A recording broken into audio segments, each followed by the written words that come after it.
visų pirma, vakar prologo rezultatas yra koks yra, šiek tiek esu nusiminęs, bet apie tai jau reikia pamiršti. Keturratis vakar prologė veikia išties labai puikiai. Esminis dalykas tai važiavimas per mažas duobes šiuo atveju yra tikrai daug komfortiškesnis ir tikrai nežinau kūrybos ir tikrai nenorėčiau jas peržengti. Bet jos tikrai yra kur kas toliau nei tas pirmtakas. O šiandien mūsų laukia išties labai ilga diena iki pirmo užpylimo zonos 200 km, iš kurių 80 pervažiavimas, tuomet važiavimas per žvyrkelius, smėlį ir panašų reljefą. O toliau artėjant prie Lyvos regiono mūsų laukia dar 80 km kopų.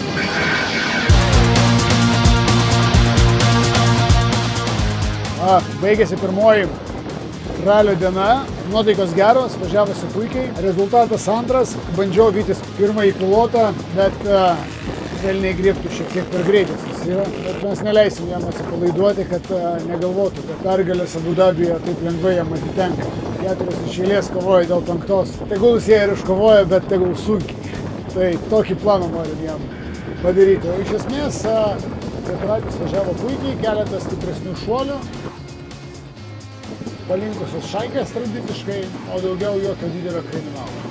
We finished. The organizer said that we will have some sand and dunes. That's exactly what we got today. The dunes were not so soft, so it was manageable. I didn't get stuck. The first part before the refueling went on a safe pace, let's say, and then I noticed that all the competitors catch me quite some time, so on the second half put a little bit more power and gas. I think I lose quite some minutes. Keturratis kol kas dirbo nepriekaištingai, labai džiaugiuosi dėl pakabos, nes keletą tikrai turėjau stiprių smūgių ir keletą šuolių į apačią.